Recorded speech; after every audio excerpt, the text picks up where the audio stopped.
Assalamualaikum warahmatullahi wabarakatuh. Selamat pagi, siang, sore, malam. Kembali lagi bertemu di channel Pemuda Pancasila, channel yang berbicara masalah pendidikan, materi ajar. Yang menonton channel ini jangan lupa subscribe, like, dan komen untuk membangun channel ini untuk lebih baik lagi. Untuk materi kali ini kita akan membahas masalah ancaman terhadap negara dalam bingkai Bhinneka Tunggal Ika.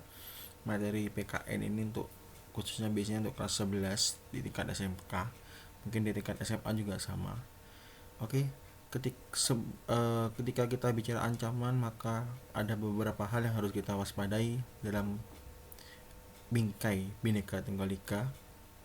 Ini negara Indonesia yang dimana ada batas-batas wilayah, ya, di mana batas-batas wilayah ini juga bisa juga terjadi ancaman teritorial gitu ya.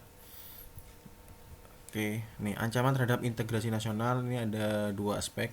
Yang pertama dari aspek kewilayahan, yang kedua dari aspek kehidupan sosial.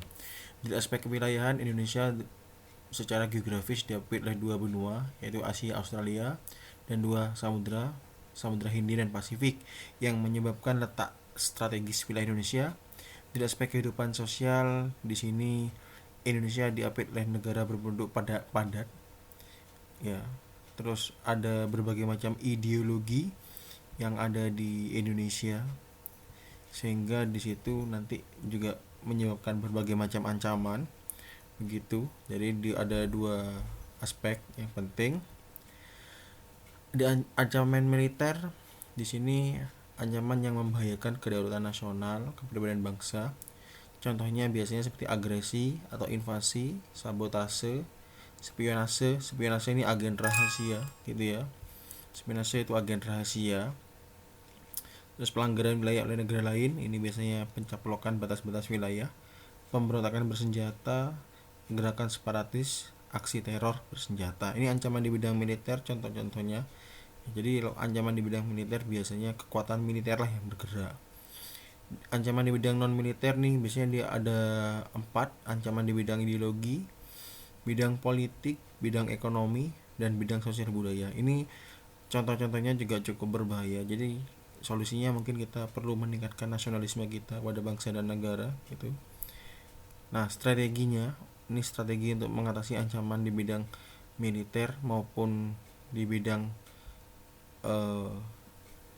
non militer ya. Strategi mengatasi ancaman di bidang militer, di sini kita mungkin perlu yang namanya memperkokoh kedaulatan kemampuan kita. Yang menjaga negara ini bukan hanya militer tapi seluruh bangsa dan negara Indonesia. Jadi kita perlu memperkuat ideologi kita Pancasila dan Undang-Undang Dasar 1945. Itu strategi umumnya gitu ya.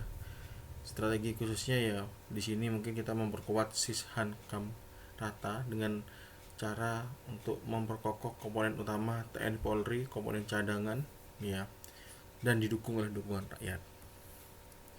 Nah, ini di bidang militer kita bisa memperkokoh 4 pilar bangsa.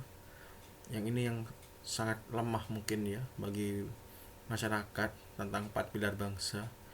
Terus penegakan demokrasi, kebebasan, keterbukaan, HAM, supremasi hukum, dan yang terpenting tentang imtak atau iman dan takwa, supaya kita lebih meningkatkan rasa nasionalisme kita kepada bangsa dan negara. Nah, ini ancaman di bidang Ipolexus Dukam. Nah, ancaman ini termasuk ancaman yang berdimensi di bidang ideologi, politik, ekonomi, sosial, budaya, teknologi, informasi, serta keselamatan umum. Ini ancaman di bidang ideologi, contohnya seperti ini ya, paham-paham komunis, zionis, liberalis, globalisasi. Ancaman di bidang politik ini ada intimidasi, provokasi, sampai terakhir separatisme dan provinsialisme. Ini berbagai macam ancaman di berbagai macam bidang begitu. Terus di sini ada ancaman di bidang ekonomi ya, yang sekarang sudah mulai bergerak di pasar bebas. Jadi kita adu kualitas barang. Ancaman di bidang sosial budaya, sekarang kita sudah masuk di tahap globalisasi dan modernisasi, maka akan muncul yang namanya konsumerisme, materialistik tanpa individu, sifat-sifat hedonis. Ya, itu juga menjadi ancaman ya kalau nggak kita memperkuat ideologi kita konstitusi kita akan masuk ke ancaman ini gitu. Nah, gimana peran serta masyarakat untuk mengatasi berbagai macam ancaman? Yang pertama adalah kesadaran. Ini yang penting ya. Kalau tidak sadar kita repot. Ya, kesadaran akan kokohnya memperkuat persatuan dan kesatuan bangsa Indonesia gitu. Nah, di sini ada solusinya.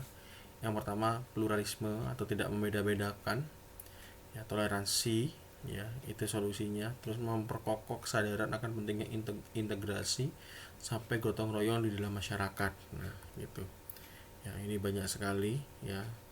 Intinya yang paling penting Pancasila kita tegakkan, nanti akan muncul sifat-sifat yang ada di sini.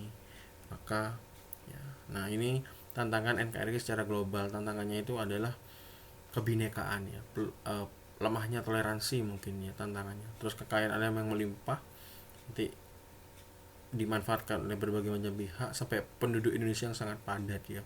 Itu tantangan secara global. Maka kalau sudah tantangan secara global di NKRI, maka nanti bisa menimbulkan ancaman. Ini yang harus kita garis bawahi ya.